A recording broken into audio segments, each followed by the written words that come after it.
আলাইকুম, আপনারা কেমন আছে? আশা করি ভালো আছেন সবাই। তো আজকে আমি দেখাবো অল্প খরচে হাঁসের খাবার তৈরি। তো হাঁস পালনে সব থেকে বেশি যে এটা খরচ হয় তাহলে হাঁসের খাবারে। তাই হাঁসের খাবার যত কম দামে করা যায় ততই ভালো। তো আজকে আমি দেখাবো এই এগুলা হলো কলমি শাক এবং চালের গুঁড়া সিদ্ধ, পোলট্রির ফিড, খাবারের আটা এবং চাউলের গুঁড়া আর ধানের গুঁড়া। তো এগুলোই আমি হাঁসকে খাওয়াই প্রতিনিয়ত। তো আমার হাঁস মোটামুটি ভালোই খায়। তো আজকে আমি দেখাবো এগুলো। তো এখানে আছে কলমি শাক এবং বিভিন্ন ধরনের নরম জাতীয় যে শাকগুলো আছে সেই শাকগুলো দেই এবং পোলট্রির ফিড দেই 2 মুঠ, আটা পরিমাণ মতন,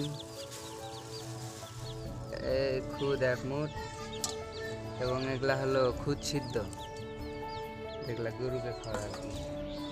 আর এখানে হলো ধানের কুড়া দেব এই 2 মুঠের মতো এবং পানি দিয়ে এগুলো আগে ভালো করে মিক্স করে দেব।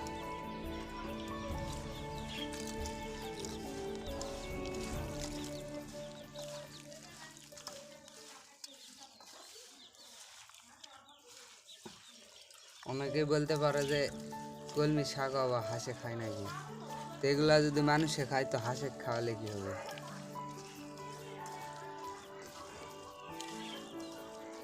তো চলুন দেখি হাঁস কীরকম খায়। তো দেখতে পাচ্ছেন আমার হাঁসগুলো কীরকম খাচ্ছে। তো আমি আগে থেকে এরকম করে তাদেরকে খাওয়াই, তো ভবিষ্যতে এরকম করে খাওয়াবো।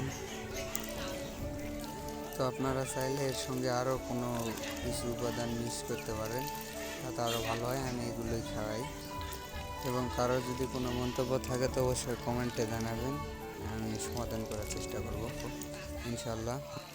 ভিডিওর মাঝে যদি কোনো ভুল ত্রুটি হয়ে যায় তো ক্ষমা সুন্দর দৃষ্টিতে দেখবেন, কারণ আমি ইউটিউবে নতুন। ভিডিওটি কারো যদি কোনো উপকারে আসে তো অবশ্যই চ্যানেলটি সাবস্ক্রাইব করবেন এবং লাইক করবেন, যাতে পরবর্তীতে ভিডিওগুলো সবার আগে আপনি পেয়ে যান।